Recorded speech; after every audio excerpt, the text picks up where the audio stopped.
Supercrack Estrella presenta. El Sol se transforma en gigante azul. En cada país que se respeta, por lo general hay al menos una academia de ciencias. Una gran organización que existe con fondos recaudados de los impuestos para educar a los contribuyentes semialfabetizados. En cualquier caso, todo se ve así, según la versión oficial. Con respecto a esta versión, cada vez hay más dudas entre el público. Por ejemplo, las personas a menudo ven diferentes cosas extrañas en el cielo, en un lenguaje común llamado ovnis. La gente pregunta a los académicos, el más brillante e iluminado, ¿qué es esto? En respuesta, la gente escucha, limpia tus ojos indignos y usa tu cerebro. No existen ovnis. Por ejemplo, algunas otras personas miran las pirámides de piedra de Egipto, los bloques de piedra de Baalbek, el terraplén de piedra del Neva, después de lo cual preguntan a los académicos, ¿cómo construyeron todo esto sin la maquinaria pesada? En respuesta, la gente escucha, todo está construido con un martillo y un cincel. Punto y final de las explicaciones. Hay muchas preguntas para los académicos. Preguntas sobre la Tierra redonda, sobre las chemtrails, sobre climas extraños, sobre artefactos arqueológicos, sobre lapsos en la historia oficial, sobre proyectos que tienen prohibido desarrollarse, etc., aunque la pregunta principal es diferente. ¿Por qué los contribuyentes deben mantener con sus impuestos todo este circo que no da respuestas coherentes a nada? Sin embargo, esto es más probable que sea una cuestión de economía y política, en la cual no vamos a entrar. La gente ya entiende lo que pasa en estos círculos viciosos y corruptos. Pero hay una pregunta que preocupa a muchísima gente desde hace algún tiempo y que es bastante evidente y visible para todos en el mundo que levanten la vista al cielo. Y es el extraño cambio en el color y en la actividad del Sol. El Sol se ha vuelto diferente. Y lo ven todos desde hace mucho tiempo. Cita de un testigo. Hace unos años tuve una discusión muy emotiva con un joven que no podía creer que el Sol siempre fuera amarillo. Sin embargo, esto es un hecho. Durante muchos años he visto el Sol amarillo. Cuando éramos niños, todos pintábamos el Sol de amarillo. Incluso pudimos mirarlo y vimos su color amarillo. Ahora mi hijo y mi hija tienen 21 y 26 años. Y tengo dibujos en los que pintaron el Sol cuando eran niños. En ellos ya es de color amarillo claro, lo que no se notó de inmediato, pero aparentemente fue correcto. Fue un período de transición. El Sol es ahora oficialmente una estrella blanca. Y esto es verdad. El Sol todavía está clasificado como una enana amarilla, refiriéndose a los resultados de algún tipo de fotometría, pero inmediatamente se nos explica que subjetivamente vemos amarillo como blanco. Explicación muy extraña. Aunque en los últimos años escuchamos esa explicación a menudo cuando miramos algo negro, y desde la televisión nos dicen que en realidad es blanco y que nuestra opinión es incorrecta y subjetiva. Bueno, entonces damos las siguientes opiniones subjetivas. Vivo 7 grados por encima del Ecuador, puedo decirles que ya no necesitamos cocinar huevos en la cocina. Acabamos de poner la sartén al sol y se asan durante 3 o 5 minutos. Ya no podemos estar bajo la luz solar directa durante más de 10 minutos, ya que esto provoca quemaduras de segundo grado. El hospital está lleno de gente con quemaduras de este tipo. Tengo cabello castaño, pero después de unos días de caminar de 10 a 15 minutos al día bajo el sol directo, me convertí en una rubia pura. Vivo en Inglaterra, en la costa oeste. Hace aproximadamente 5 años, casi todas mis plantas de interior comenzaron a volverse amarillas. Decidí que no tenían suficiente sol y comencé a reorganizarlas, pero la cosa empeoró. Al final, me di cuenta de que las únicas plantas que crecen y no mueren son las que están en la sombra. Los cómics sobre Superman aparecieron hace 60 años. Y allí se afirmó que Superman obtuvo su poder de nuestro sol amarillo. Hace 70 años, los pilotos de combate tenían un truco: poner el pulgar delante de ti para bloquear el sol. Entonces el piloto podía ver los aviones enemigos que estaban entre él y el sol. Hoy esto queda excluido. Tengo 50 años y definitivamente noto una gran diferencia. En particular, se puso tan caliente en el camión que ahora hice mi propia cubierta reflectante para la parte superior de la cabina, y esto ayuda un poco. También recuerdo el hermoso y cálido sol amarillo. Este es un láser blanco caliente ahora. Mis 2 hijos sufrieron quemaduras terribles en muy poco tiempo, jugando afuera. También noté hace mucho tiempo que casi todos los insectos diurnos se esconden en algún lugar y se vuelven increíblemente activos solo de noche. Vivo en el campo. Ahora trabajamos en el jardín de la granja solo entre las 6 y las 9 de la mañana, porque de lo contrario el sol es demasiado fuerte, incluso en un día frío. Hace poco pasé el fin de semana en Orlando. Los esposos fueron a alguna fiesta, así que las chicas decidimos divertirnos en la piscina. Siempre fui un fanático del sol, yaciendo en la piscina todos los fines de semana, obteniendo un hermoso bronceado oscuro. Este año, no me uní a mis amigas y me mantuve alejada de la piscina. Pero cuando volví a casa, tuve problemas con mis senos nasales, como si tuviera gripe o sinusitis por el calor. Mi piel es sensible a la luz, el sol ha sido mi enemigo desde la infancia y mis padres no me permitieron caminar completamente desnudo debajo de él. Al convertirme en mayor, yo, por supuesto, me envalentoné y recibí quemaduras severas varias veces. Pero luego todo volvió a la normalidad y las quemaduras solo se producían si nadaba desde el amanecer hasta el anochecer. Sin embargo, a lo largo de los años la situación ha empeorado, comencé a tomar el sol cada vez menos. Y ayer jugamos al béisbol al atardecer. Y tengo una quemadura de sol. Por ejemplo, un ciudadano de Australia escribe esto sobre el sol. En 1980, el estándar para cosméticos de protección solar era factor 8. Desde 1995, el estándar es de más de 50. En 1980, hacía falta tumbarse en la playa durante todo un día para quemarse con el sol. Desde 1995, es suficiente tomar el sol 20 minutos para quemarse. En 1980, el periódico se volvió amarillo bajo el sol directo durante 2 semanas. A partir de 1995, si deja un periódico en una silla en la calle por la mañana, por la tarde será de color amarillo. En 1980, fue posible mirar directamente al sol por hasta 10 segundos. Desde 1995, ya no te atreves a mirarlo directamente. Estos son algunos de miles de testimonios de un foro en internet sobre el tema. Y todas las personas en una voz dicen, el sol ha cambiado la actividad y el color. El tema del sol azul parece molestar a alguien. Y lo que es sorprendente, todos los académicos guardan silencio sobre los problemas con nuestra estrella. Como si recibieran una orden o estuvieran de acuerdo. Y ni siquiera les perturba que bajo este nuevo sol los insectos se mueren o que sus alas se derriten. No, aquí no pasa nada. Todo en orden. Y la pregunta que surge es, ¿bajo qué estrella evolucionaron los insectos, si ahora todos de repente pasan demasiado calor? ¿O tal vez no hubo evolución en absoluto? Dado que los académicos no quieren calcular el dinero de los contribuyentes y guardan silencio sobre el sol, las personas comienzan a inventar sus propias explicaciones, si pueden. Por ejemplo, a menudo se expresa un pensamiento acerca de los cambios en la capa de ozono. Su espesor disminuye y, por lo tanto, el sol se vuelve más agresivo. Sin embargo, la capa de ozono no afecta el color del sol, y cuando se observa el sol directamente y te duele, este no es el efecto de la radiación ultravioleta, sino la evidencia de un aumento en el brillo general de la estrella. Además, como muchas personas notan, el color del cielo ha cambiado mucho, lo que de ninguna manera está relacionado con la capa de ozono. Anteriormente, el cielo sin nubes era color cobalto, al menos en latitudes medias. Ahora es pastel. Como resultado, muchas personas expresan la idea de que la tarea de los chemtrails es ocultar el color real del cielo a las personas y protegerlas de un sol muy alterado sin causar un pánico masivo. Es posible que la última explicación esté justificada, pero aún queda la pregunta: ¿por qué el sol repentinamente se volvió azul?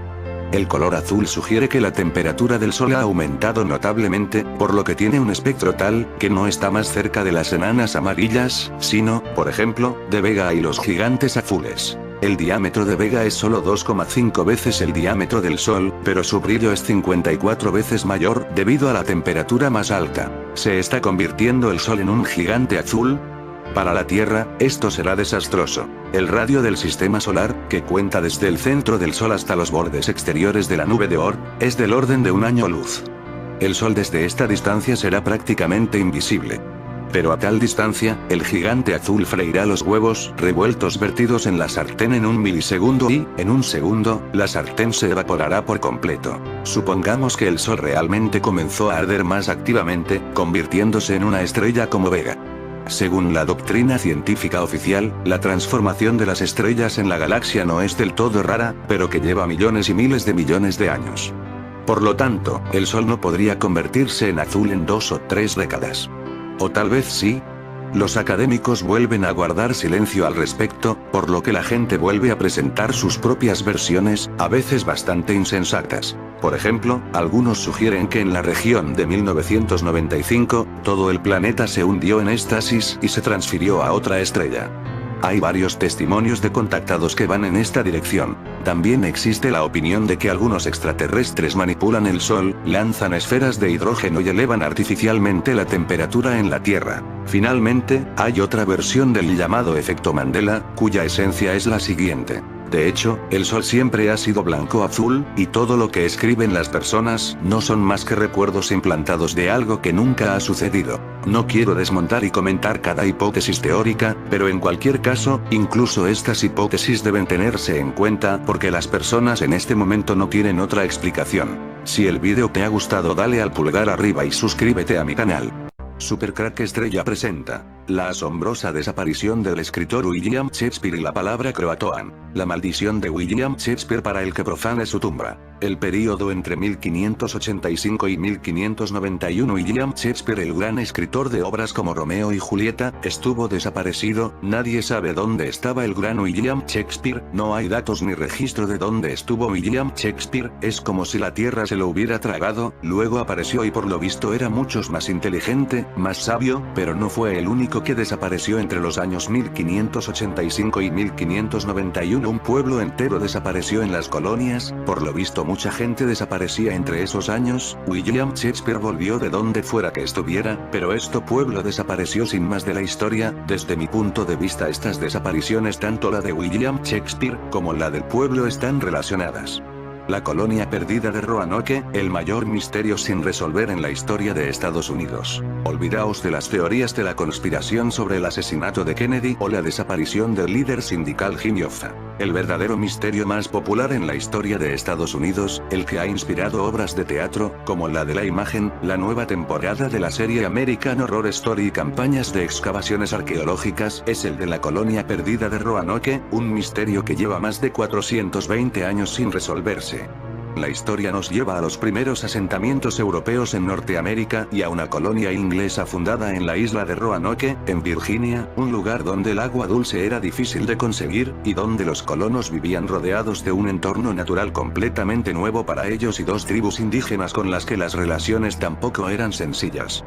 Aquellas primeras colonias tenían una alta tasa de fracasos, pero ninguna desapareció sin dejar rastro en 1590, o, siendo más concretos, ninguna desapareció dejando solo tras de sí una palabra grabada en un poste: Croatoan. En este mismo año que desapareció la colonia, también estaba desaparecido William Shakespeare. Algo en aquellos años se llevaba a la gente, algunos volvían al mundo muchos más inteligentes y sabios como William Shakespeare, otros no volvían nunca. ¿A dónde marchaban y quién se los llevaba? Solo William Shakespeare lo sabe. El secreto de todo esto puede estar en la tumba de William Shakespeare. Allí podría estar revelado dónde marchó mucha gente entre los años 1585 y 1591. Vayamos entonces al principio, a la década de 1580, en aquellos años, Sir Walter Raleigh, aventurero y explorador, había recibido una concesión de la reina Isabel I de Inglaterra para establecer una colonia en Norteamérica. Inglaterra y España estaban ensarzadas entonces en una pugna por ver quién terminaba dominando aquel continente casi recién descubierto, así que Raleigh no solo tenía que conseguir colonizar la zona, sino que tenía que aprovechar, de paso, para sabotear las operaciones españolas en la región. Hubo un intento inicial de fundar una colonia en Roanoke, una isla en la costa de Virginia, pero aunque se llegó a construir un fuerte, aquel intento fracasó. En 1587, Raleigh envió a un grupo de 117 colonos, liderado por John White, a fundar un asentamiento en la bahía de Chesapeake, y como estaba cerca de Roanoke, les pidió primero que se acercaran a aquella colonia para comprobar su estado. Cuando llegaron, estaba desierta, y en lugar de continuar viaje, se quedaron allí. La segunda colonia de Roanoke, sin embargo, no iba a tenerlo fácil para tener éxito. De las tribus indias que vivían en la zona, los ingleses consiguieron establecer relaciones amistosas con los Croatoan, pero los anteriores ocupantes europeos del lugar habían estado luchando contra las otras tribus, y estas no querían allí a los nuevos colonos. Además, no había suficientes fuentes de agua dulce en la isla, y las condiciones de supervivencia iban a ser difíciles. Aún así, en Roanoke llegó a nacer el primer bebé inglés, que lo hacía en suelo americano, Virginia Dare. La situación llegó a ser tan complicada, que White partió de nuevo hacia Inglaterra, a finales de 1587, para pedir ayuda y refuerzos que pudieran garantizar el éxito de la colonia. Sin embargo, las cosas tampoco serían tan sencillas para él. La guerra anglo-española, entre 1585 y 1604, y malas condiciones meteorológicas retrasaron el envío de esa flota de suministros 3 años, y para cuando White logró regresar a Roanoke, se encontró un panorama totalmente inesperado. Allí no había nadie. Ni un alma. Las construcciones, de madera, habían sido desmanteladas, y aunque los hombres de White buscaron a los colonos por todas partes, no fueron capaces de encontrarlos. Solo descubrieron 2 pistas de lo que podría haber pasado con aquel centenar de personas. Un poste, en el que alguien había grabado la palabra Croatoan, la tribu india con la que los colonos tenían buena relación, y 3 letras, Cro, grabadas en un árbol. Nada más. Pero para rizar más el rizo tenemos que mencionar la teoría de que Croatoan, la palabra grabada en el poste por los colonos, no se refería a los indígenas, sino a una entidad demoníaca que se supone que fue mencionada por Edgar Allan Poe en su lecho de muerte, que estaba escrita en el diario de la aviadora Amelia Earhart después de su desaparición y que apareció también grabada en la cama donde el escritor Ambrose Bierce durmió antes de desaparecer en México, en 1913, conspiranoia de alto nivel. Esta palabra está asociada a desapariciones, es la que seguramente guarda en secreto la tumba William Shakespeare. Él estuvo desaparecido en esos años, los mismo que la colonia inglesa. Croatoan podrían ser algún lugar en otra dimensión, donde es llevada la gente por alguna razón. Él mismo compuso el epitafio de su tumba maldita. Los restos de Shakespeare descansan en la Holy Trinity Church de su localidad natal. El dramaturgo murió el 23 de abril de 1616, su fallecimiento se asocia con el alcohol, pero otros investigadores mantienen que padeció cáncer. Se dice que fue él mismo quien escribió el epitafio que aparece en su lápida. William Shakespeare sigue consiguiendo mantenernos en vilo 400 años después de su muerte. Y no solo cuando releemos sus obras o las vemos representadas en el teatro, ni cuando escuchamos hablar sobre si las escribió él o no o qué fue de su vida durante lo que llaman sus años perdidos. Incluso desde su lugar de eterno descanso consigue que retengamos la respiración mientras leemos la advertencia que en su lápida escrita protege sus restos mortales hasta de la más leve de las miradas. Buen amigo, por Jesús, abstente de cavar el polvo aquí encerrado. Bendito sea el hombre que respete estas piedras, y maldito el que remueva mis huesos.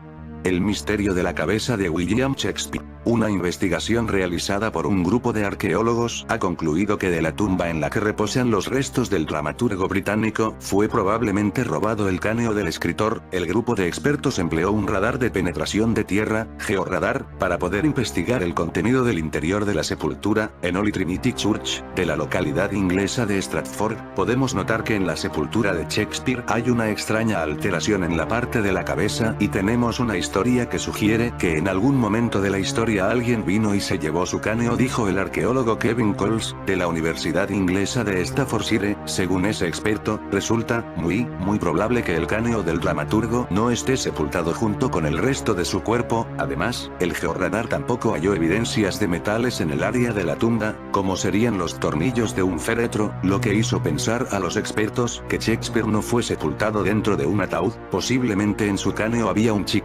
4 siglos después aún nadie ha osado atreverse a desafiar estas palabras dictadas, se cree, por el propio Shakespeare. Según cuenta el profesor Philip Schweitzer, historiador y arqueólogo de la Universidad de Exeter, el genial autor sentía horror ante la idea de ser exhumado, de que sus restos fueron movidos por cualquier motivo, y con esta sutil pero directa amenaza pretendía eliminar de un plumazo cualquier intento de profanar su tumba. Hay quien cree que, habida cuenta lo creativo que fue este famoso autor para acabar con muchos de los protagonistas de sus obras, es recomendable no ponerle a prueba por si acaso. De todas formas, cada cierto tiempo surgen nuevas propuestas que hablan de exhumar lo que quede de su cuerpo para investigar las causas de su muerte. También para comprobar si es cierta o no la leyenda de que con su cuerpo se enterraron sus manuscritos, incluso los de las obras sin terminar que escribió en sus últimos años. Demasiada tentación. Tarde o temprano descubriremos si la maldición sigue viva o no, es solo cuestión de tiempo. William Shakespeare está enterrado en la Holy Trinity Church, en la misma iglesia en donde fue bautizado 52 años antes, de Stratford-upon-Avon, su pueblo de nacimiento. Si bien hace unos años la lápida recibió algunos retoques en su superficie, el interior de la tumba aún hoy permanece intacta a pesar de las obras de acondicionamiento y mejora ha sufrido la iglesia en sí durante todos estos 400 años. La famosa lápida está situada en el presbiterio y forma parte de la ruta de quienes visitan la ciudad para conocer por dónde creció, anduvo y consumió sus últimos días uno de los autores literarios más famosos de todos los tiempos.